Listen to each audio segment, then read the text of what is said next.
he shit it for like 3 days. He shit pot? He shit pot. And come out in pot braids? It would fart, and he would fart, and you could smell weed. Like Joe Diaz would be like, God, I smell weed.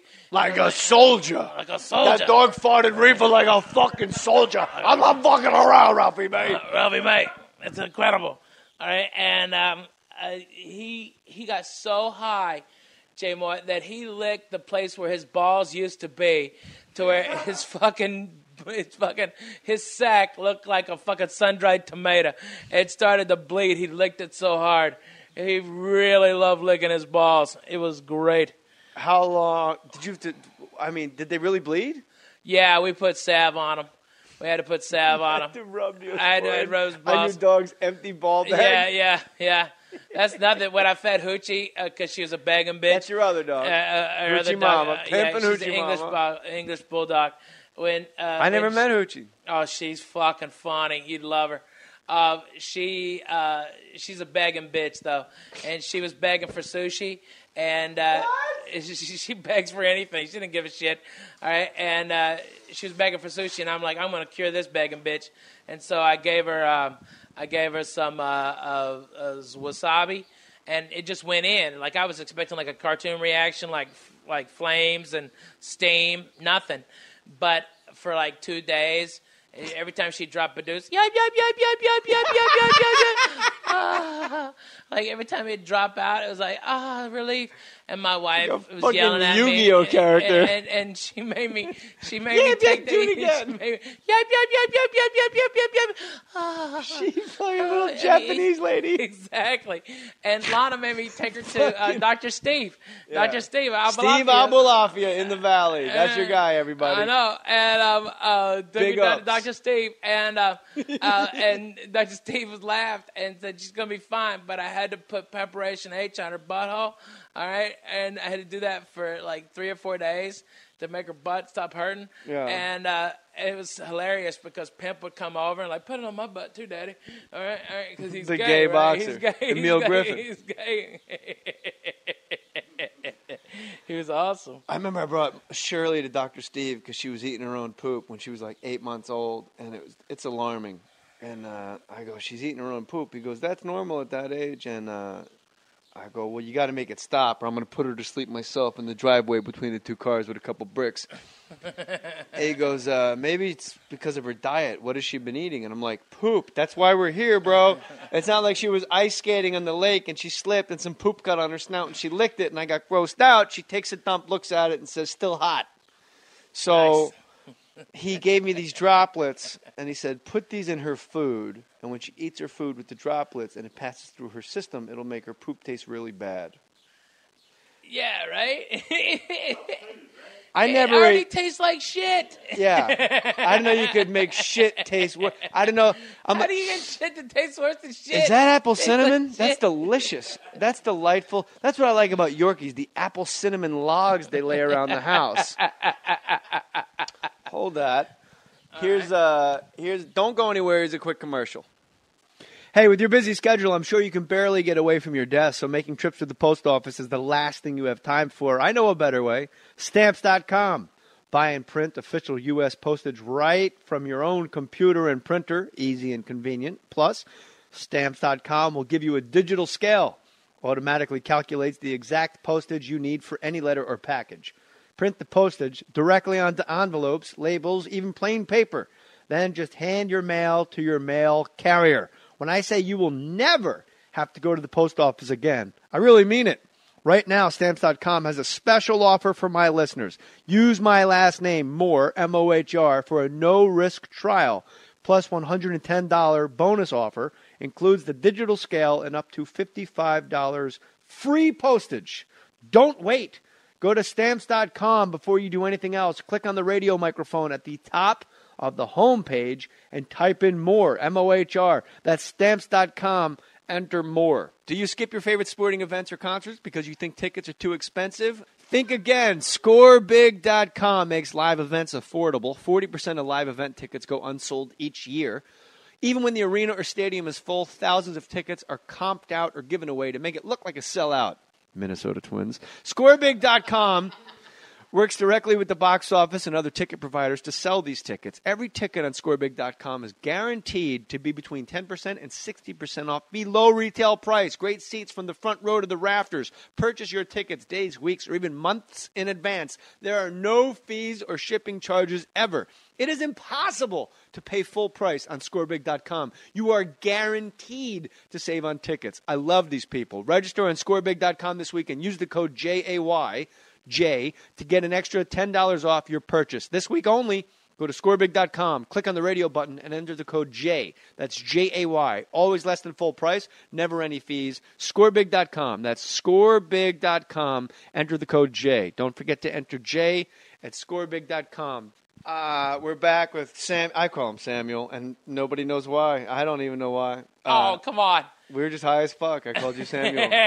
Your move, playing Scrabble. Your move, Samuel. You move, Samuel. Making me look up QI. That was a bad lesson.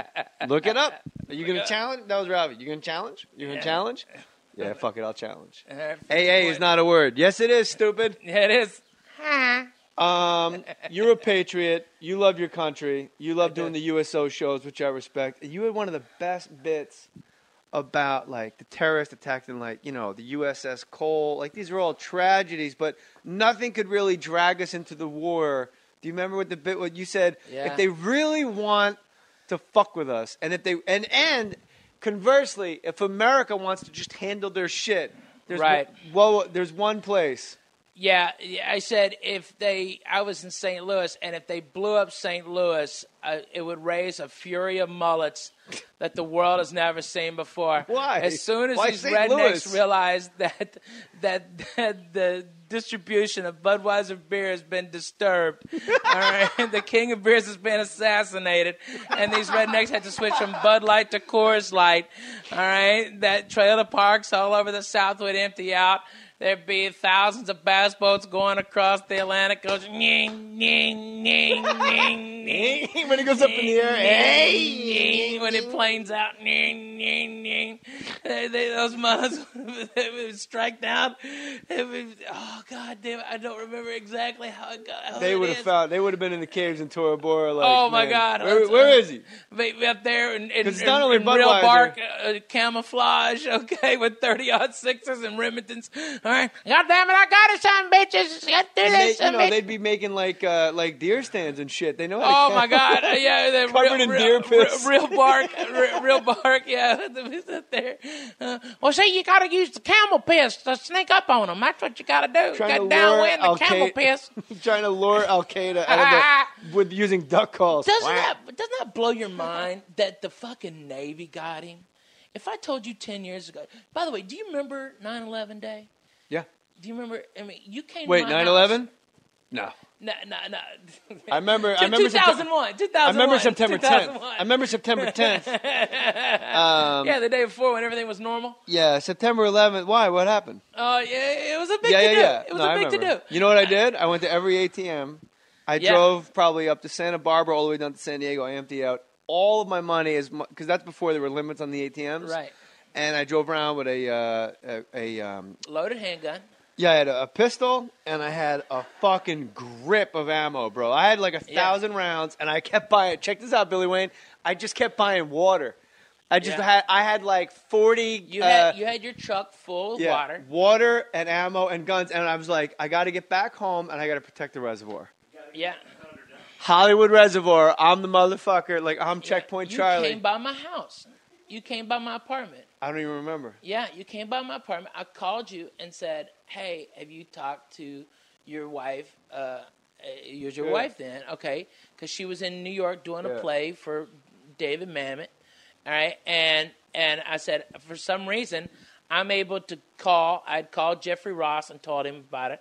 I was able to reach people in New York when nobody else was. And you came by my apartment. And because of all them USO shows, you had the hotline. I had the hotline, and you came by, and I had 20 comics in that little apartment. I had fed maybe 40 or 50 comics. Yeah. And you came in, and you brought a case of water, and your gun, and a bag of bullets.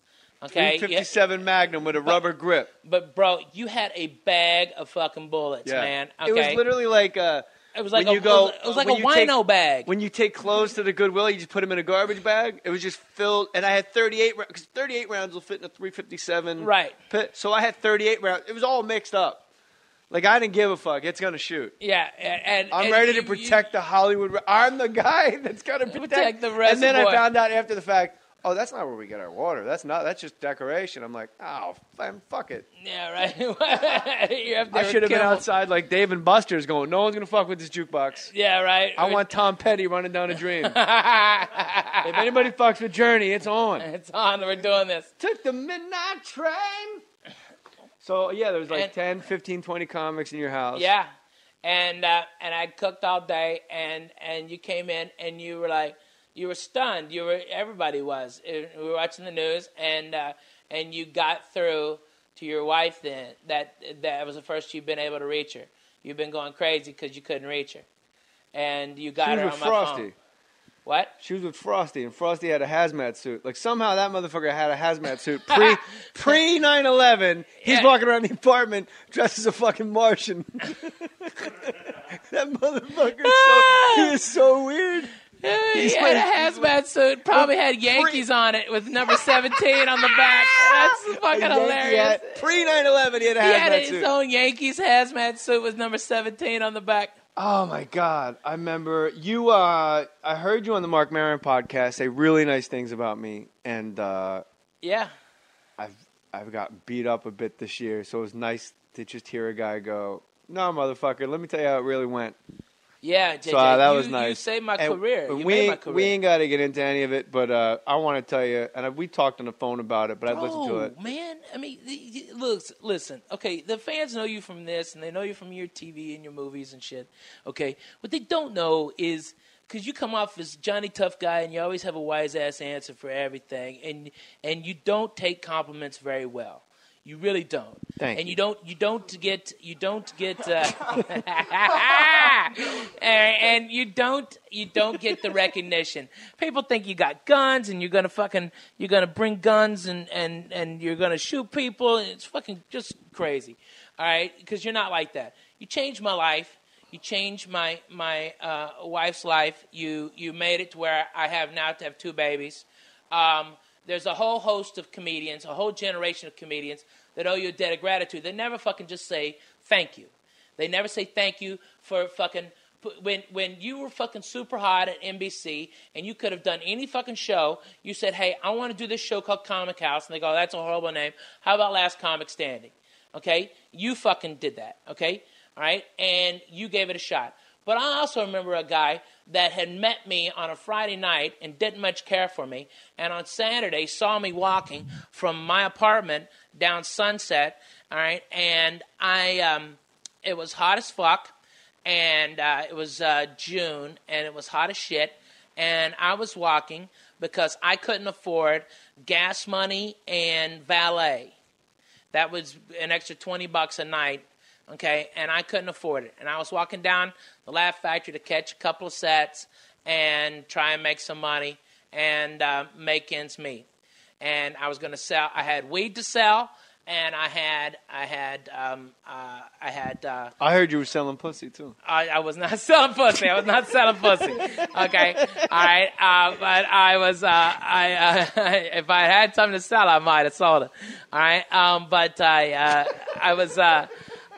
I'm not going to lie to you. I was walking, and I had made it down by that auction place, and you stopped in your SUV and pulled me over, and you said, hey, what are you doing walking? And I'm like, I got in first because I didn't want you to drive off because I needed a fucking ride. I'm not stupid. All right, I got in the car, and I said, I'm walking because I can't afford valet and I can't afford gas money. And you go, why can't you afford that? You're hilarious. And I saw you got a standing ovation last night. And I go, because I can't get any work in this fucking town except for at the clubs. And they pay like $20 a spot, $15 a spot. Improv was paying $7.50 a spot. Cheap fucks. All right. And you go, well, why aren't you working in any of these other rooms? And I go, they tell me that none of the headliners want to work with me because I'll blow them off the stage, and they won't let me feature because I'll blow them off the stage, and they won't let me headline because I don't have the credits to headline. And you go, you won't blow me off the fucking stage, and I'll fucking solve this problem right now. And you called Matt Frost, and you go, hey, Frosty, yeah? Hey, I need my opener that I'm going to take with me on the road is a kid named Ralphie May. How do you spell your last name? M-A-Y. M-A-Y. Okay, that's how I spell my last name. All right, and